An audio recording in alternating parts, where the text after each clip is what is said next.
if Meta could be able to provide us a data of whatever your community standards are, because we don't even know. We'd like you to give us a data of what you mean by harmful, this misinformation.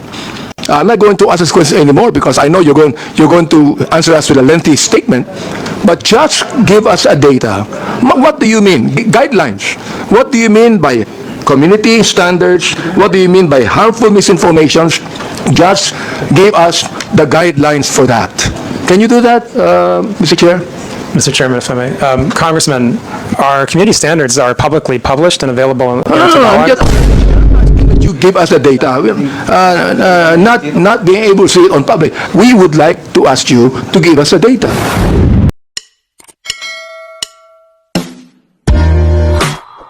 The last interpreter on the Meta issue, Honorable Romeo Acop, you have the floor. Thank you, Mr. Chair. Before I proceed, Mr. Chair, I'd like to briefly manifest that the absence of a clearly accountable and empowered Meta entity here in the Philippines is a crucial issue.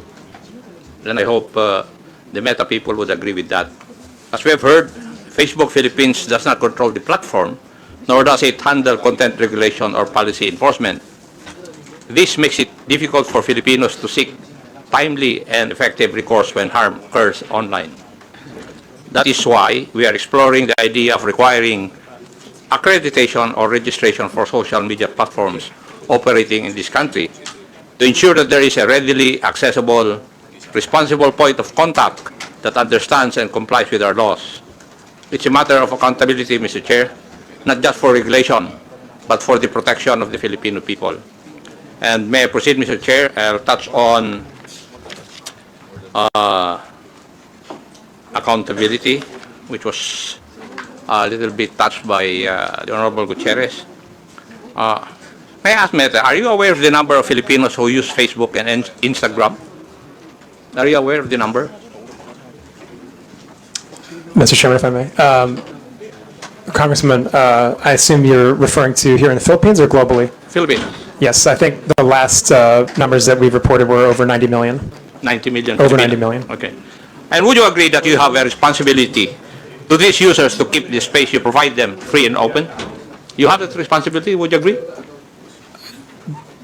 Sorry, do we have the responsibility to keep our platforms free and open?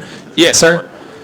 I think we have the responsibility to do the best we can to balance the rights of Filipino people to free expression, but also the rights of people to have a safe space on our platforms. I believe that's what you're getting at. Yes. And because of such, the posting of false information and misleading news, the content that harms not only the subjects of the questionable post, but also the public trust in state institutions should not be tolerated. Would you agree with that also? Mr. Chairman, if I may. Well, the answer is yes or no. I think, Congressman. Would you agree with that? Congressman, when I want to answer this question carefully. May I know why you are going to answer it carefully? Sir, yes, absolutely, sir. I want to say that when we come to topics like misinformation, there are different interpretations of that. And this is why we rely on third-party fact-checkers to be the authoritative sources of what is true or false and to make those determinations. So that we, as a neutral platform and one that is committed to providing, again, the best we can do to balance freedom of expression and safety, are not the ones making the determination about what is true and false. So I believe that we have the proper system in place where we rely on third-party fact-checkers that are internationally certified to be the authoritative sources on what constitutes misinformation. And from that point, we have the responsibility to act on the findings that those third-party fact-checkers provide to us. And if they provide us the finding that that's false, then we do have the responsibility, and it is in our community standards, to make sure we've reduced that distribution of the content and properly labeled it, so anyone seeing that content knows that they are viewing something that is false and that they can access the authoritative source of information so that they can understand what the real situation is. And I think that that's the way that we do our best to make that proper balance of providing freedom of expression, but also safety for the people of the Philippines and indeed our global community. And again, I just want to emphasize, even then we will go as far as to removing misinformation if it's clearly false and can lead to physical violence or violates elections law. Right? In those cases, we will remove it. And I think that that's the best that's the best system we've had over many years of dealing with these issues around the world, to kind of balancing to the best that we can those dueling objectives of freedom of expression and safety. Thank you, Doctor. But my question was very simple: whether the posting of false information or misleading news content that harms not only the subjects of the questionable post should not be tolerated. It's answerable by yes or no. Should this not be tolerated by platforms? Yes or no? Mr. Chairman, if I may. But Congressman, again, I want to just emphasize the point that people disagree. We're in a world right now when people disagree on what's true and what's not So, true. are you trying to tell this committee that you do not agree with that? I'm trying to explain to the committee, Mr. Congressman, that the approach we have is based on remaining a neutral platform that tries our best in very difficult circumstances, in very robust democracies like the Philippines, where there are very charged political debates going on. We do our best to balance freedom of expression on the one hand and safety on the other, and that our view on the best way to do that is to rely on third parties to make the determination when it comes to true or false, or somewhere in between. And we think that that's the best way forward. And Mr.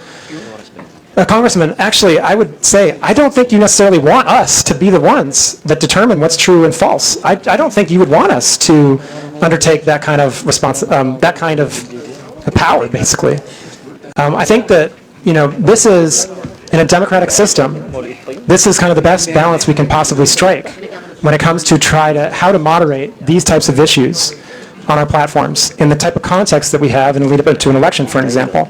And I would just note again that we take our content moderation very seriously. We take our fact-checking program very seriously. We have 11 different channels between the government and our platforms to address any type of misinformation or other harmful content. We undertake network disruptions if we see that there is a coordinated abusive pattern when it comes to misinformation or disinformation, or any type of foreign interference. And as a result of that, and I would just, again, in the last election cycle, we were given an award by Comelec for this work. And so I just have to continue to lean on that posture and on that approach as the best way that we can support the community that we have here in the Philippines. Thank you. But as we have discussed earlier, that there are systems and controls in place to remove posts that violate community guidelines. So we can both agree that some posts do not belong on the platform. Yes, we can absolutely agree. We can absolutely agree on that, yes. You can agree with that But already? there are some posts that don't belong on the platform? Yes, absolutely. And as the platform itself, you would take action to remove these posts? Yes, sir, that's correct. And If they violate our therefore, community standards, we would remove them. yes, thank you. And therefore, it's fair to say that the platform has a duty to prevent the spread of such posts because they can cause harm. Would that also be correct? Mr. Congressman, we have a duty to act on content that violates our community standards, and in some cases, specifically if it violates local law. No, that- Doctor, my point is that you have a duty to prevent the spread of such posts because they can cause harm. That's the gist of my question. We have a duty to remove posts that we're aware of that violate our community standards, yes. Thank you, Doctor. Now, could I say that you recognize that Meta bears some responsibility for what is shared and posted on Facebook or Instagram? Mr. Chairman, if I may. Sir, every individual user bears the ultimate responsibility for what he or she posts on platforms. I think that it's important to underline that That's point. a given. That's a given, okay. Now, Right. what So I'm how- asking is whether Meta bears some responsibility for what is shared and posted on Facebook and Instagram. That's So- my question. Yeah, so what I would say is, we absolutely... Do you? Yes, sir, if I may, we very much believe that we have a responsibility to provide a safe platform for our users around the world, including in Philippines. That's your obligation. But my question is, would you bear some responsibility for what is shared and posted in your platforms? Yes or no? It's a very simple question. Sir, I just want to be really clear about this again, okay? Our responsibility is to make sure that we are doing the best we can to balance between voice and safety, okay? And the ultimate Mr. Chair. responsibility, for the people, Mr. Chairman. for the content posted is the I people think that the post it. doctor is evading the answer to my question. Any Tom, Dick, and Harry will say that it's answerable by yes or no. Mr. Congressman, the ultimate responsibility lies with the user who I posts the agree. content. But what I'm asking is if Meta bears some responsibility. I'm not asking whether you are the primordial entity to be responsible. No, I'm not asking that. My question is whether you bear some responsibility. Mr. Congressman, if I may, I believe I've answered the question that I think the user bears the responsibility for what they post on our platform. Now, we have a set of community standards that we do our best to uphold because we want everyone to have a positive experience on our platforms and a safe experience on our platforms. And that's what our community standards are for. That's what our fact-checking programs are for. That's why we take these hearings very seriously. That's why we have the 11 different relationships with the government agencies in the Philippines so that harmful content can be reported to us.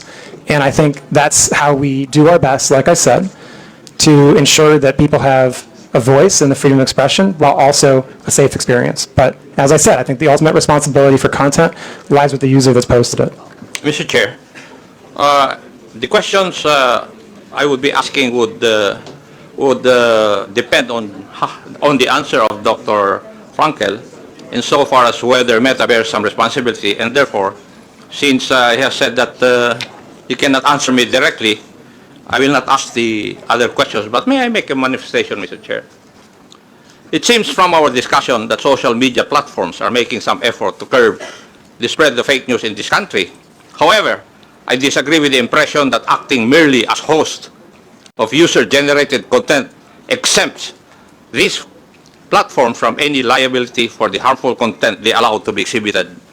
As part of our legislative duties, I think it may be time to revisit the current legal framework regarding these social media platforms, if only to incentivize them to further crack down on these types of illegal posts.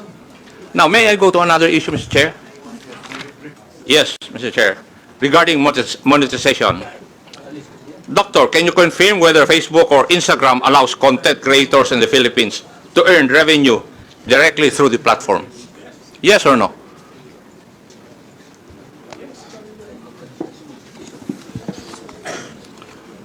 Congressman, I believe the answer is yes, but I want to make sure to check on that. I believe we have content creators that can monetize on our platform in the Philippines, yes. Thank you. And would this mean that Facebook directly pays users upon fulfillment of certain requirements and upon reaching specific targets? Would that be correct also? I'm not familiar exactly with the modality of payment, but again, I believe, yes, we do provide content creators with the ability to monetize here. Thank you. And what are the means of earning through the Meta platforms, Facebook and Instagram? I'm sorry, so what? What are the means of earning through the Meta platforms, Facebook and Instagram? There's different ways. You can monetize your content using something we call stars. There's ways that we can have partnerships. I think there's 2 or 3 different ways that creators can monetize. Thank you. And are there specific content guidelines that monetized accounts must follow? Yes, And if so, absolutely. how are these enforced in our country or in the Philippines? Yes. Yes. Yes. So there are content guidelines. Creators, like anyone else, must abide by our community standards. Now, is there a process also for demonetizing content that is later found to be false, misleading, harmful, or otherwise violative of the community guidelines? Any user that is monetizing on our platform can be demonetized if they have repeated violations of our community standards, including repeated violations of misinformation. Yeah. Now, can you describe to this committee the revenue sharing model, how much of the ad revenue goes to Facebook and how much goes to the content creator? Sir, I honestly don't know the answer to that. I'm happy to provide that if we can take that under question to come back to the committee. And who would be the proper authority from your group to answer that question? We can come back to you on that. There's a few questions I think that we're going to put together as part of the follow-up to this, and we can happily add that as one of them. Thank you. Now, my last question, how does Facebook ensure that creators don't exploit the algorithm by posting inflammatory or misleading content just to gain more views and earnings? Mr. Chairman, again, if I may, as you pointed out, sir, we have policies that will demonetize pages if they engage in repeated violations of our community standards or they engage in repeated instances of misinformation. For curiosity's sake, can you provide data available on how much content creators in the Philippines have earned through Facebook's monetization programs over the past years? Mr. Chairman, I'm sorry, I do not have that data. And who would have that? Again, we can take that question under advisement and see if we can come back with something, but that may also be subject to privacy, and so I would have to see what the exact question is and see if we can come back to you on that. Thank you. Thank you, Mr. Chair.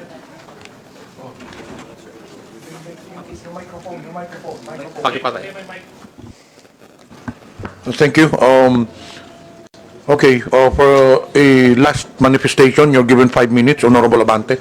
Mr. Chair, thank you very much. I really would like to ask some questions, but I'm not going to ask any questions anymore. But as I listen to your explanation, I begin to realize, and I don't understand what Meta actually is, all right? I have to admit, I'm ignorant of what you're trying to do. But I would think, Mr. Chair, that Meta is a self-regulatory agency because you have community standards, content and accounts that violate our community standards, including harmful misinformation, and you remove it. And you're not telling us that you have, in a way, a responsibility to do it. You have, because you are a self-regulatory agency of your company, of Facebook. Now, Mr. Chair, I'd like to ask if Meta could be able to provide us a data of whatever your community standards are, because we don't even know. We'd like you to give us a data of what you mean by harmful misinformation. I'm not going to ask this question anymore because I know you're going to answer us with a lengthy statement, but just give us a data. What do you mean? Guidelines. What do you mean by community standards? What do you mean by harmful misinformations? Just give us the guidelines for that. Can you do that, Mr. Chair? Mr. Chairman, if I may. Congressman, our community standards are publicly published and available on Mr. Chair, I'm asking that you give us the data, not being able to see it on public. We would like to ask you to give us the data. Anyway, Give us the guidelines for your community standards. there are many requests as per interpellation from the different congressmen. So we will incorporate all these requests, requesting data. Thank you. Including your Guidelines. request regarding the community's standard guidelines. There was a request also from Arlene Brosas. So we will incorporate this on our official communication, and hopefully you'll also to give us the feedback. That's one thing, Mr. Chair. Comparing the Philippines to different countries, do we have more misinformation here and violation of community standards? Do we have more of that than any country in the world? Do we have more? Mr. Chairman, if I may. Congressman, I think that I would have to go back and look at the statistics, but we publish our transparency report on community standards enforcement every 6 months. And our fact checks, again, are also very transparent. That information is publicly available, as is our community standards. All the information that you've just requested is publicly available information. So, Rob, Thank do you. want to add Thank you. anything? You're asking, with your indulgence, Mr. Chairman, you're asking, obviously, Congressman Abante, a very important set of questions. The first thing I would say is just to reiterate, our community standards are readily available online. Number two, they're iterative. So in our consultations with your government and many others, they're revised with a lot of regularity. A lot of what we do is self-regulation, to be fair. But here in the Philippines, sir, if I may, we not only consulted with, we agreed to lots of legislation that has placed on us turnaround time burdens when it comes to certain types of harmful content, data disclosure burdens, not burdens, but obligations that we've agreed to, and we're beating turnaround times. We are largely compliant with data requests. I would hope, and I wouldn't dare speak for the law enforcement community here, but I would hope that they would agree that we are amongst, if not the most forward-leaning when it comes to protecting our Filipino community of users. And I absolutely think I understand that we're in the middle of an election cycle. Things are heated here at the moment, but that does not distract me or my team from our constant, everyday work in battling off-platform harm for our users. And not everything we do is self-regulating. We do a lot to follow local law. And reasonable people like myself in your good office, we're going to have disagreements along the way. I think the point is to keep these dialogues open. So with that, I do want to genuinely thank Congress for allowing us to be here today. Maraming salamat po. Thank you for that. Yeah, I would just emphasize, Mr. Chairman, we heard a lot of questions today, and very good questions, very fair questions. I hope that the answers we provided in the presentation were educational, informational, and I hope that we demonstrated, as Rob just pointed out, the very strong collaboration we've had with many different parts of the government, different administrations, Congress, on developing regulation and laws, implementing them, living up to our legal obligations here in Philippines, and again, being a platform that is a positive social net good for Philippines because it helps people build their businesses. It helps the economy grow. It helps people connect to their loved ones for free. It helps people learn about the world and gain new skills. And of course, with the election coming, we're absolutely determined to protect the integrity of the election on our platforms. And I hope that we can have more of these conversations. Congressman, we're very happy to sit down and collaborate on additional regulation if you feel it's necessary. There's a number of different examples of how we've worked with Congress over the years. Most recently, for example, on the Internet Transactions Act. There's also the digital VAT. I mean, these are just two very recent examples of collaborations we've had on law and regulation here in the Philippines with Congress and with the administration, and absolutely happy to continue that. And I do hope, as Rob said, that our responsiveness to the government and Filipino community's concerns has come out clearly today. And we remain very determined to be a great partner to the people, businesses, and the government of Philippines in the future. And thank you so much for the opportunity, Mr. Chairman, to present this today and to speak to the committee and the people of the Philippines. Mr. Chair, thank you for your statement, Dr. Frankel and Mr. Abrams. This is the very reason why we have this hearing, so we could be able to craft laws about what is happening right now. I'm so glad you said that you'd be compliant to every legal thing we have in this country. And thank you very much for that. And Mr. Chair, I'd like to assure Dr. Frankel that Mr. Abrams that we will, in my own capacity, talk to you about many of these things. Thank you very much. Actually, we still have many questions to Meta, but unfortunately, because of time constraints, we cannot do so. So in behalf of the committee, Dr. Frankel, Mr. Abrams, we would like to thank you for attending the hearing. You are now excused. It's already 1 p.m. You go direct to the airport. You might miss your flight. Thank you very much. Thank you, Mr. Chairman. Thank you, committee.